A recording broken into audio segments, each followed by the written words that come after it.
Welcome back to The Explainer. Today, we're diving into a truly fascinating surgical solution to a seriously complex anatomical problem. If you're the kind of learner who appreciates structure and mechanics, you are absolutely going to love this. We're going to look at the human body not just as biology, but as literal architecture. Specifically, we're examining a detailed medical study that breaks down exactly how surgeons rebuild the collapsed physical support structures of the pelvic floor. It is an absolute masterclass in biomechanics and native tissue repair. Okay, let's dive into this.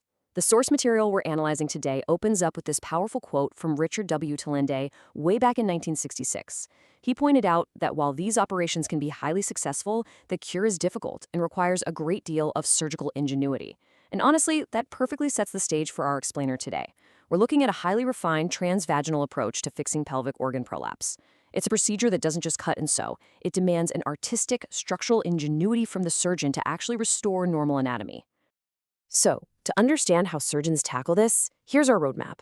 We'll quickly start with the pelvic support problem, then look at the surgical strategy, walk through the actual reconstruction steps, analyze those post-operative success rates, and finally, we'll wrap up with the anterior segment challenge. Section 1. The pelvic support problem. Let's look at the defect. Right, so to really grasp the surgery, you first have to understand the mechanics of the failure. Think of the pelvic organs like a building that needs a stable foundation and incredibly strong suspension cables. Well, when those cables stretch or snap, the whole structure sags. Surgeons actually map out this structural sagging before they even make an incision, using a standardized grading method called the Baden-Walker system. Notice that vertical line marked with a 2? That represents the hymen, which the surgeon uses as a completely fixed, reliable reference point. By measuring how far the pelvic organs descend relative to that fixed line while the patient strains, the surgeon maps the exact location and severity of the architectural failure. It's literally like an engineer assessing a compromised building foundation. Now, the technical term for the most crucial failure here is apical loss of support. The source paper explicitly points out that pelvic support defects should really be thought of as hernias. It's a literal detachment of the vaginal apex from its supporting ligaments. So, it isn't just an attenuation or some mild stretching of tissue. It is a visible, mechanical connective tissue failure. Understanding this hernia-like defect is absolutely key to understanding how to go in and fix it. Section 2. The surgical strategy. Planning out the repair. Now that we understand the structural failure, how exactly does a surgeon plan for a repair of this magnitude once the patient is actually on the operating table? Well, the data we are looking at comes from a highly detailed, massively impressive study of 302 women. These patients were carefully evaluated before, during, and after transvaginal reconstructive surgery by the senior author of the paper, Dr. Bob L. Scholl. The sheer scale of this study gives us an incredibly reliable window into what actually works and what doesn't over the long term. So the crucial point is this. Knowledgeable surgeons completely recognize that just tightening the surface skin, the vaginal epithelium, will inevitably fail. It just doesn't provide durable support. The entire surgical strategy documented in this study relies on identifying these specific underlying defects and repairing them using the patient's own native connective tissue.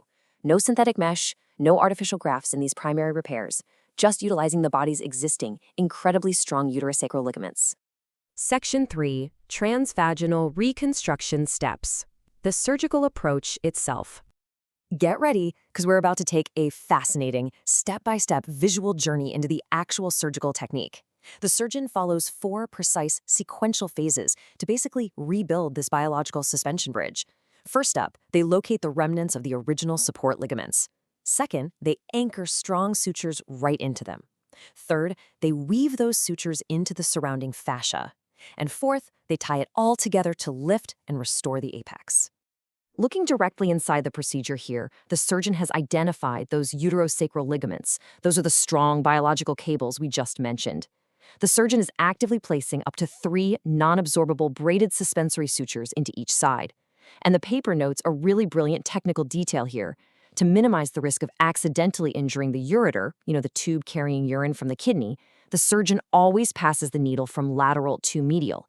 This gives them maximum visual control over exactly where that needle enters the tissue. Let's move to and see how this builds.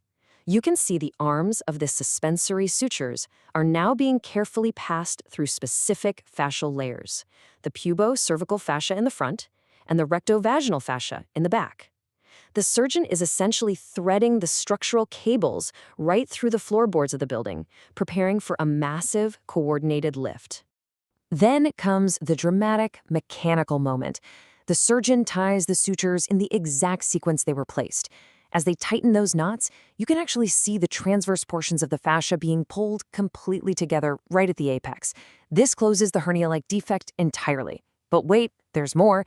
The midline plication of this fascia actually adds physical length and depth back to the vaginal canal. It is just an incredibly elegant mechanical solution. And viewed from above, from the abdomen, the completed architectural repair is absolutely striking. What was once prolapsed and totally collapsing is now a beautifully suspended, highly stable pelvic floor. The native tissues have been firmly re-anchored back to their proper anatomical positions. Section 4. Post-operative success rates. Let's analyze the durability.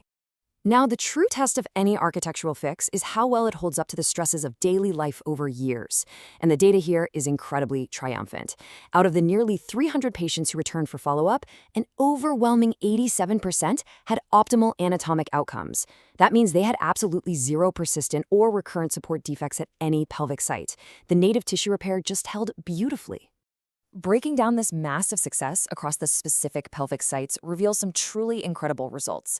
Just look at the numbers for severe grade 2 to 4 defects before and after the operation. In the bladder region, 228 patients had severe defects pre-surgery. Post-surgery, that plummeted to just 10. For the vaginal cuff, it went from 196 severe defects down to an astonishing 2.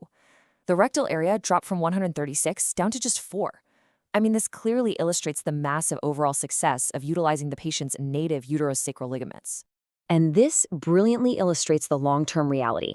This is a Kaplan-Meier survival chart tracking the durability of the surgery over years. Those top lines, which stay remarkably flat and super close to 1.0, represent the vaginal cuff, the cul-de-sac, and the urethra. Those sites remained highly durable over the years of follow-up. But you'll probably notice one line on the chart starts to drop noticeably lower than the rest over time. Section 5. The Anterior Segment Challenge. The Ongoing Frontier. Science is all about analyzing the full picture, right? And that includes the 13% of patients who did experience some form of recurrence over time. When we contrast the phenomenally successful surgical sites against the others, a really clear pattern emerges. The vaginal cuff, the cul-de-sac, and the urethra are highly durable after this repair. However, the least durable site, the ongoing frontier for surgical improvement, is the anterior segment, specifically the connective tissue supporting the bladder. Now, what's really interesting about this slide is the clinical context behind those numbers. Yes, 38 patients, or 13%, developed a support defect over time. But of those 38, 24 were only minor, asymptomatic grade 1 defects. We're talking about things a patient wouldn't even notice without a careful clinical exam. The paper rightly points out that because pelvic prolapse is literally a form of hernia, durability naturally deteriorates over time in all hernia surgeries, whether we're talking about joint replacement, plastic surgery, or pelvic reconstruction. The human body is incredibly dynamic, and the anterior compartment simply remains the hardest mechanical area to permanently secure. And that leaves us with a truly provocative thought directly from the authors of the study. How do we maintain these overwhelmingly excellent outcomes at the apex and posterior sites while simultaneously improving the management of the anterior segment without resorting to synthetic mesh? It's a powerful testament to the fact that medicine is a continuously evolving field. The quest to perfect pelvic reconstructive science continues every single day, driven by exact data, deep anatomical knowledge, and yes, serious surgical ingenuity. Thank you so much for joining me on this deep dive into the explainer, and keep your curiosity focused.